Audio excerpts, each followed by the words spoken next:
Yo, what's up? Good. Hey, I'm Awol Erizku. I'm an artist. Wait, am I going again? Am I going?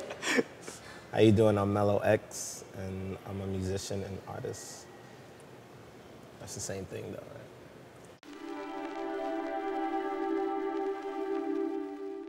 Music plays such a huge role in my studio practice, as you know. It's like if I'm in the studio, working on a sculpture or painting or whatever it may be, there has to be something in the background, Right. and inevitably that it just kind of sinks into like the work that I'm making.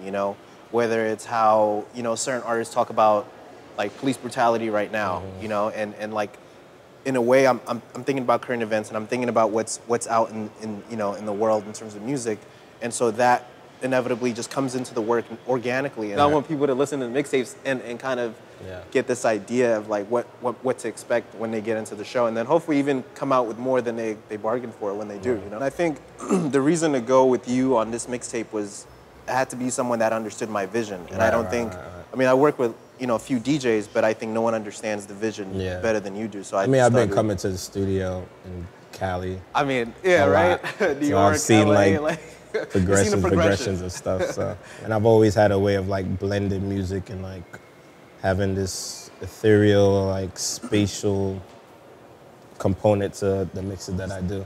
But a lot of my music ties into like visually how I see stuff. Okay. I see like colors when I hear certain sounds, and it always came from like an experimental place.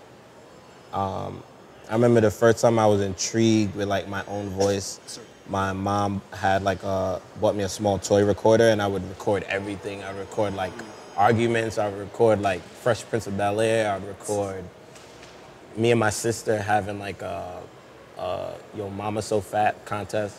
Yeah. And I was so intrigued with my voice being in this box and me being able to like listen to it and alter it and record over it.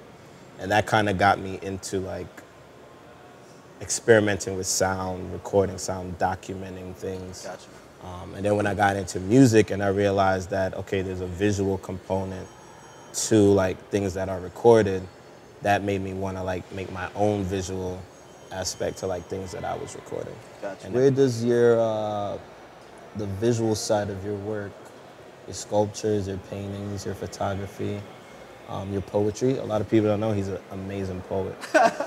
Where does all that stem from?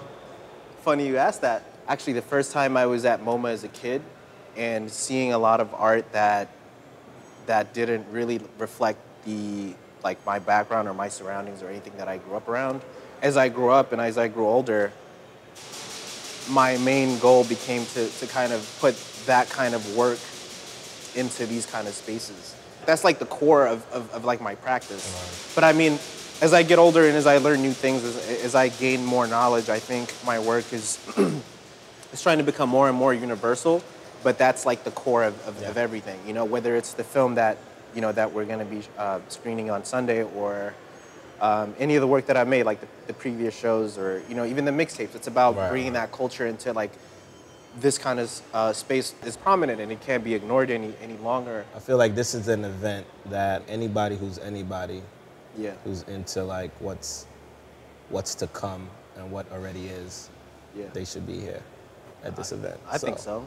Who knows? I think they have to come see you at the MoMA. It's like it's a must. Right. Melo, thank you again for coming and doing the talk with me. Gracias. Appreciate it. And for those of you out there, come to the screening, come to the MoMA PopRally, May 17th.